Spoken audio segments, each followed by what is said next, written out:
Suffolk Food Hall, we're based just south of Ipswich, underneath the Orwell Bridge.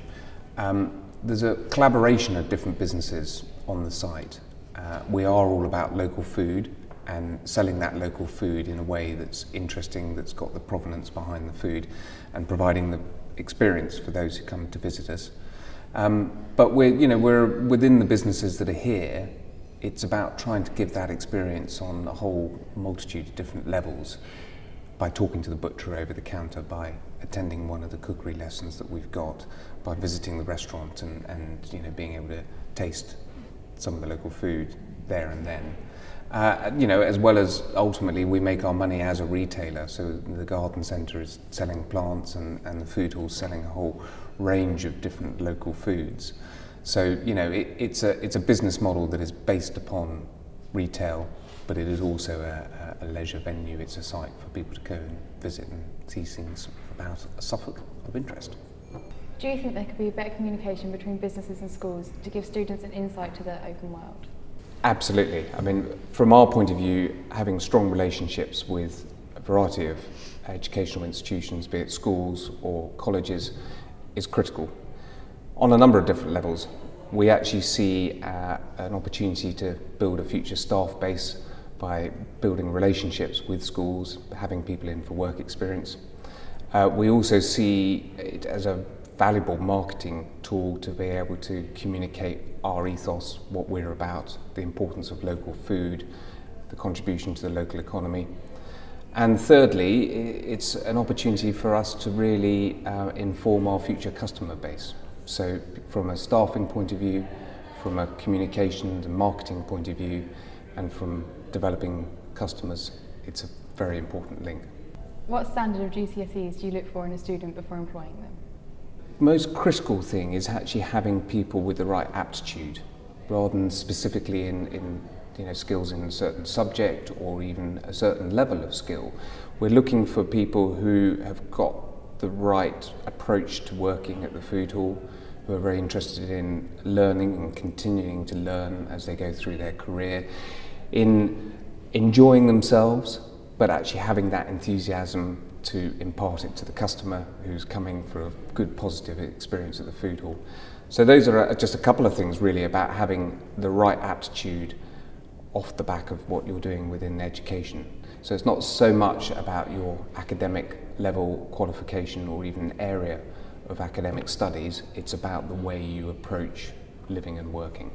Do you feel that students have the right knowledge, preparation and skills to go into the workplace?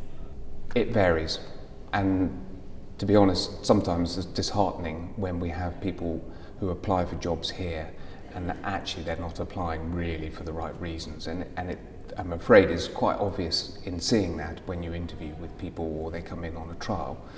But on the flip side, those who are approaching a job and the world of opportunity out there and are doing that with gusto and enthusiasm and happiness, and you get someone who perhaps actually hasn't done particularly well at school, but is a bit of a jack the lad, is a bit of a character, but is prepared to channel those energies into the right way into the workplace.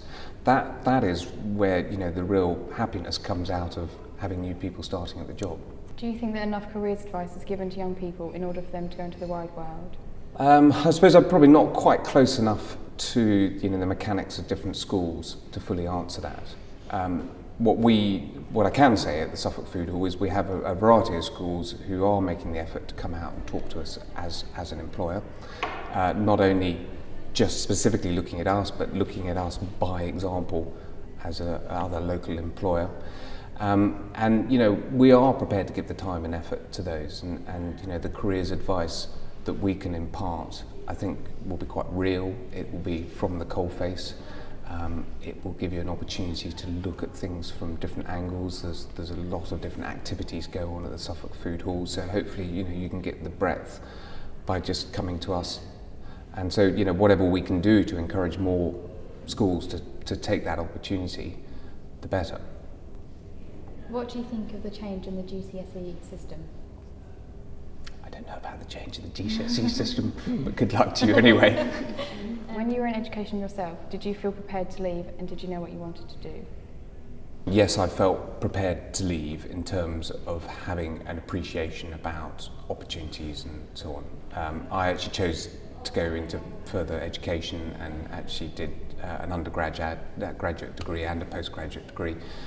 And you know, what I gleaned at school guided me in that direction, and I felt well versed for it. Ultimately, what I was going to look at from an employment point of view, no, I didn't feel as I was fully prepared for that. But you know, what I was, I suppose, is in the right mental mindset to go out and experience things in the world, to do a little bit of travelling. You know, I thoroughly enjoyed and benefited probably a lot from that travelling. I had 1 or 2 jobs, flitted around and found my way through into a career. I suppose I was quite lucky, but also fairly focused in joining a business that was going to give me a breadth of understanding, and I actually joined a consultancy that gave me the opportunity to go in and work at different businesses and see that breadth and see things that were good and things that were bad, and I almost learned more from failures and from businesses that weren't run particularly well, that had problems. So you know, I suppose I didn't know ultimately where I was going to end up, but I felt as though I had the right sort of tools and mindset to go out there and learn more. When you left school, did you have a knowledge of what types of businesses and jobs there were out there for you? I remember our careers advice, you know, they gave us opportunities to fill out various psychometric profiles, and you know, at the end of that it would tell you were going to be a fireman or something like that. I didn't find that helpful in the slightest. My parents were actually a good, valuable source of sounding out different things. I also had older brothers and sisters, and they were a very valuable source, and you know, they had been out into the jobs market and were able to give me a bit of an insight in that. So I suppose I probably looked beyond just what was available at school in order to try and guide myself into the direction that I was going to go.